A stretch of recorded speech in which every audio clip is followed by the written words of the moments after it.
thought I would make a video to explain my process for fixing legs that have torn off of inflatable toys. This is a puffy paws wolf, and it's a tricky thing because when you go to repair one of these, you've got basically these pieces of material that are curved and they come together at kind of a V like this. So you can probably see it a little better. So when this inflates, where the leg attaches, the body is kind of inflating this way, and then the leg sort of inflates and poofs out. So you get this little kind of V shaped here, where the leg comes and attaches to the body. Plus it's curved, like, you know, around. And that makes it a little bit tricky to reattach, because what ends up happening, most people will do this and you'll end up with an excess of material on one side. And it's honestly pretty easy to see why that is. And it's because when you go to attach, and normally you're going to have to add a little flap of material like I've done here, where I've kind of glued it halfway to the inside of the body right here, and then the other half I'm going to use to attach the leg material back to it. Now the good thing is that this is designed where it has a baffle here, and then there's a baffle on the leg, so the leg is still inflatable. And actually this baffle in the middle is sort of a in-between baffle. There's another baffle on the body, so there's actually like 1, 2, 3 baffles. Or really, it's kind of like, this is not a baffle, it's just part of the body. This is a baffle, kind of a cap at the end of the leg, so to speak, and then this is another baffle here. This is good because it's sort of like an accordion. When you put pressure on it, it allows the leg to move, and it's a good design. It helps to take stress off of it when people like climb on it. But anyways, so the reason why you end up with excess material is because when you have this curve like this, so it's kind of hard to see because it's a big curve, but you've got this curving, you know, this way. When you go to glue it, it's very easy for a curved piece of material to stretch straight like that. And if you try to work it like this, well, now you've kind of stretched this straight, you've stretched this straight, and you can see, like, I've got these little tick marks on here. And if I stretch this, I can try to align. I've made tick marks. This was previously repaired. It was kind of a lousy repair. It was done on the outside. In fact, I'm gonna have to probably come do some touch-up painting, because they had glued strips on the outside. But what I did was I went ahead, and they at least had it lined up. I put tick marks all the way around so that I had some kind of a reference to go, and as I work little by little, I can try to line these tick marks up. But now you can see I've got my tick marks lined up, you know, up to this point, and I'm doing my last little section here. If I try to line up that tick mark, and if I try to work straight, you can see what's happening. Like, this tick mark's not going to line up, and if I keep going, it just keeps getting worse. And so that is because this is a curved piece, and if I try to force it up to there, I'm taking it and I'm doing this number to it. It's actually stretching it. And that's really not its natural position. Its natural position is the V-shaped. So it's a little tricky to do, but if you can get this to rest in its natural position, then what you'll see is that these line up, and it's in a V. Not exactly easy to work with like that. So let me just quit talking, and I'll let you watch how I do this.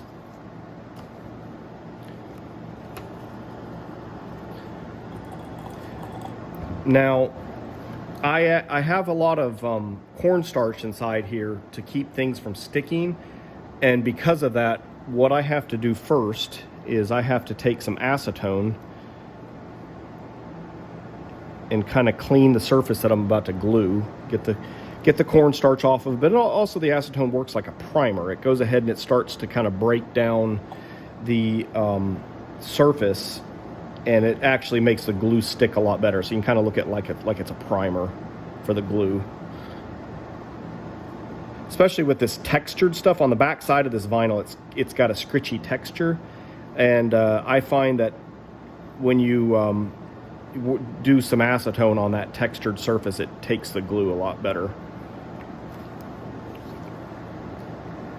So now I'm going to go ahead and I'm going to get glue on my two surfaces. I do this mostly because of that texture absorbs a lot of the glue. It's kind of takes some of that glue to fill in.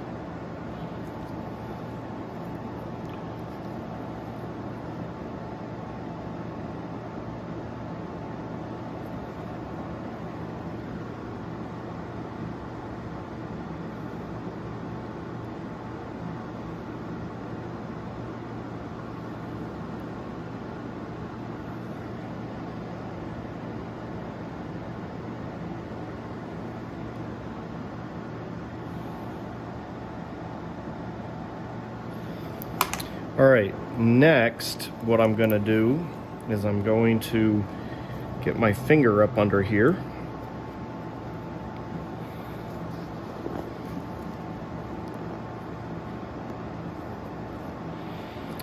Because I need to try to have something to push against.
This just kind of takes a lot of sliding of the material. And if it starts to kind of set up a little bit, we can add a little bit more glue, like right here. If I can get my needle up under here. Kind of add in just a little bit more glue.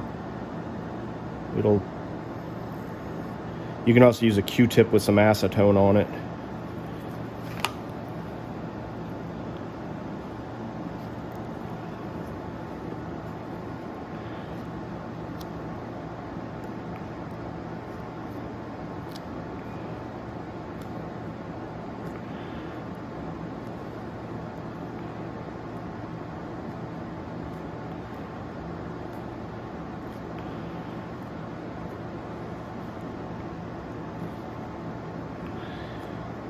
Working with the glue wet is really kind of essential because you can get everything kind of slid into place.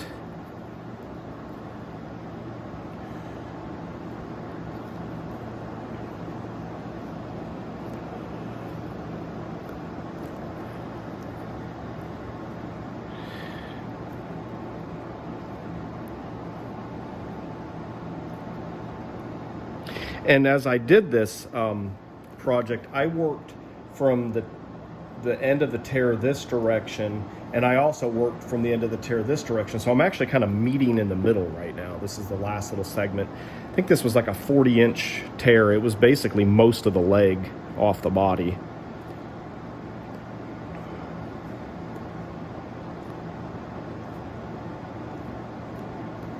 About the only thing after I finish this that I'll come back and do is you'll see just a little bit of a gap there, especially if I kind of spread the material. You can kind of see a little bit of white. I'm going to take and just put a bead of glue, not very thick, but just a real thin bead of glue just down in there to keep that edge from peeling up. You don't want to do too much because that glue can always reactivate. Having just glue sitting around is not great because if you clean it real well with Dawn, or if you do some bleach on it, it can actually reactivate that glue and make it sticky again. And then if it folds over and touches a surface, it can bond. So you don't really want just dried glue hanging around that can touch stuff. But having just a real thin bead, I mean, I'm talking about like, you know, half a millimeter or so, just a tiny. In fact, I'd use a thinner. I'll probably use like either the red or the blue needle, which is a lot thinner than the green one, to do that. But just a super thin bead of glue. It's just enough to kind of get that edge glued down, and just to kind of really to fill in the gap right in there, because I don't want to have an external strip. That would be ideal, but you know, for the aesthetics, having just the internal is more ideal in this situation. So let's see if I can go ahead and finish this. There's not too much left. I'm gonna take, and I've got some powder on my finger. I'm gonna put it up inside here and make sure that nothing is glued that's not supposed to be on the back side. And also kind of push against my finger, make sure this is all glued well.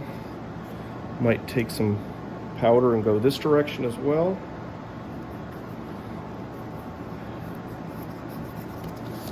Wipe it off my fingers and get a fresh Q-tip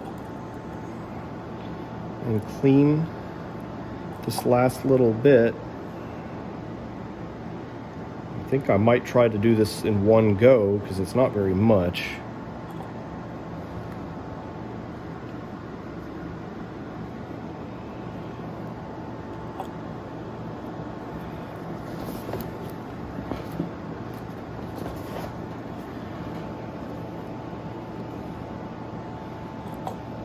It's very important to have this material situated so that nothing is pulling it and stretching it.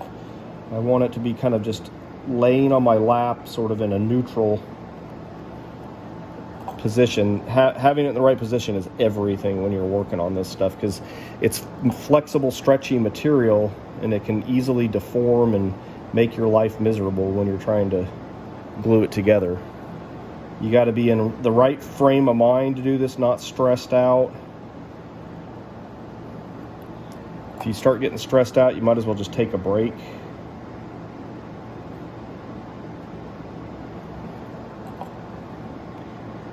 Not wearing a mask right now because I need to be able to talk, but normally for the most part of this, I've been wearing a organic compounds mask so I'm not breathing the fumes. The toluene and MEK and acetone that's in the glue is not great to breathe. I do have an air filter running right next to me, and I do have all my windows open, but it's also good to have the mask because your face is kind of close to this stuff. But for just a little stretch here, I've taken it off so that I can talk.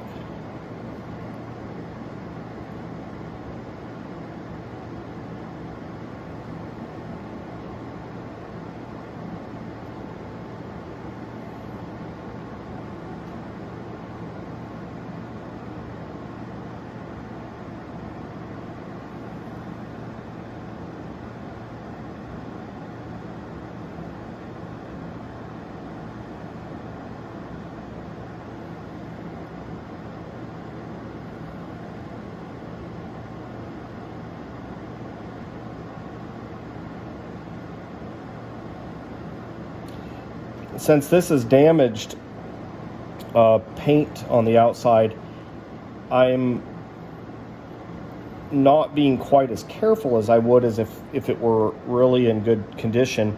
If it were in really good condition, I would probably have some blue painter's tape to kind of protect it. But I'm going to have to probably come back and airbrush this print to make it look nice again.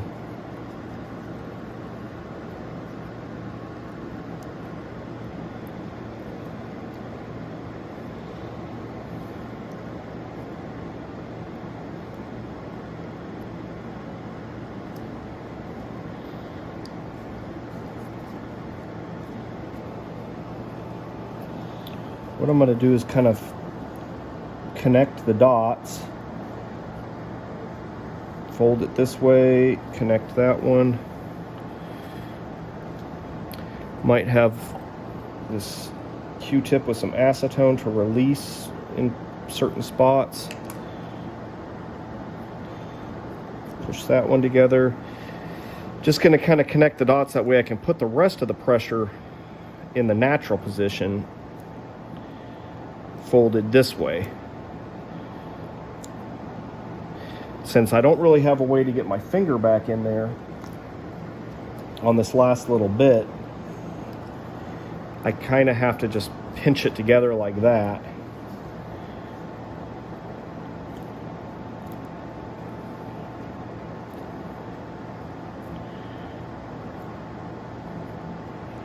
I'm just kind of feel like I'm a carpet installer, the way I kind of push the material and kind of slide it on the glue while it's still wet.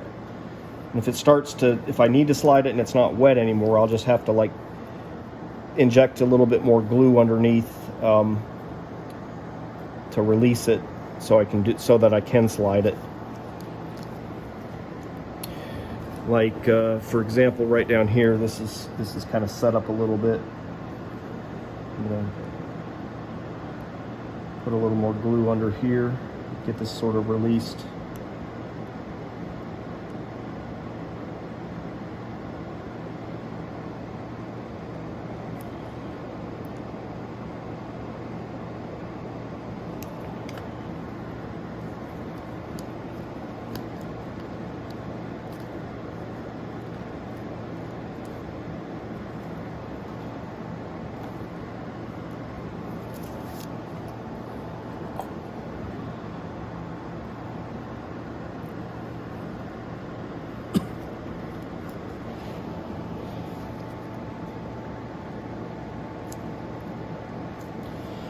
This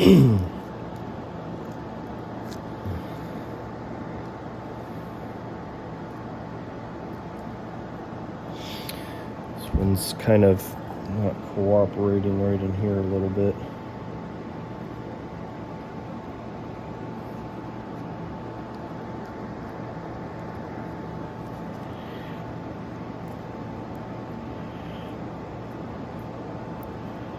The good thing is you can release it and you can kind of work with it a little bit more once you release it.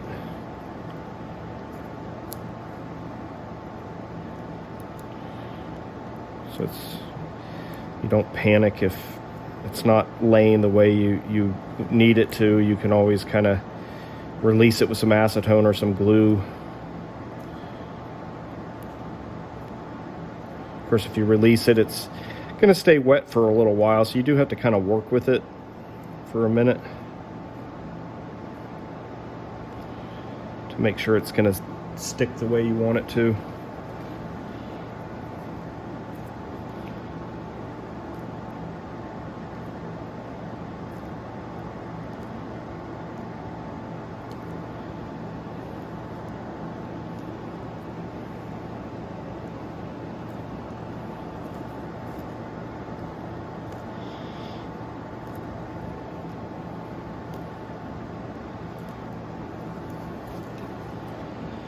So now that is a repaired leg.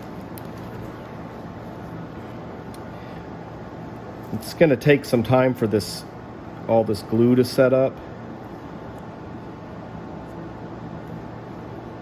So I'm not going to inflate this thing just yet. I'll probably give it give it overnight.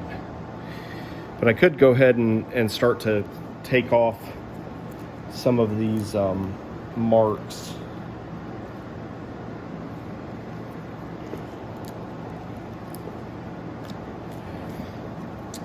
What I'll do is I'm going to use some isopropyl alcohol, 99%.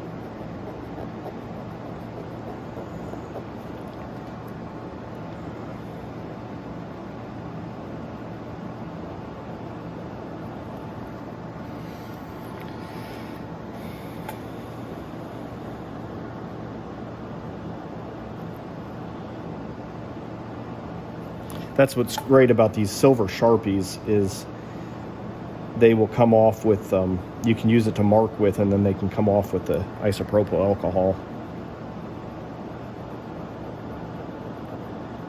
Now, some of this I'm going to need to actually go ahead and clean with acetone because there's dried glue from where somebody had repaired this thing on the outside.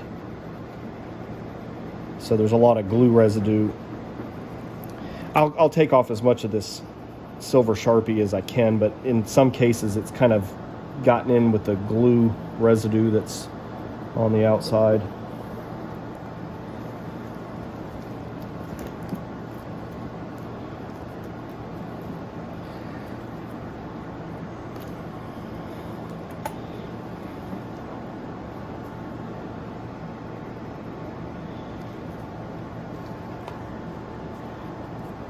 But of course, if I clean with acetone, it's also going to take this print off.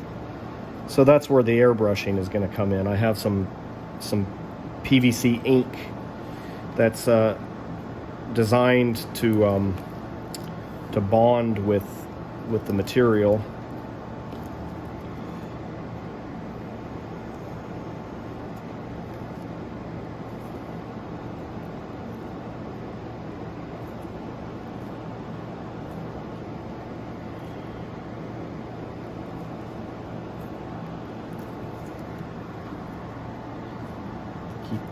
Keep putting pressure on my glue, so it does take a while for it to completely set up.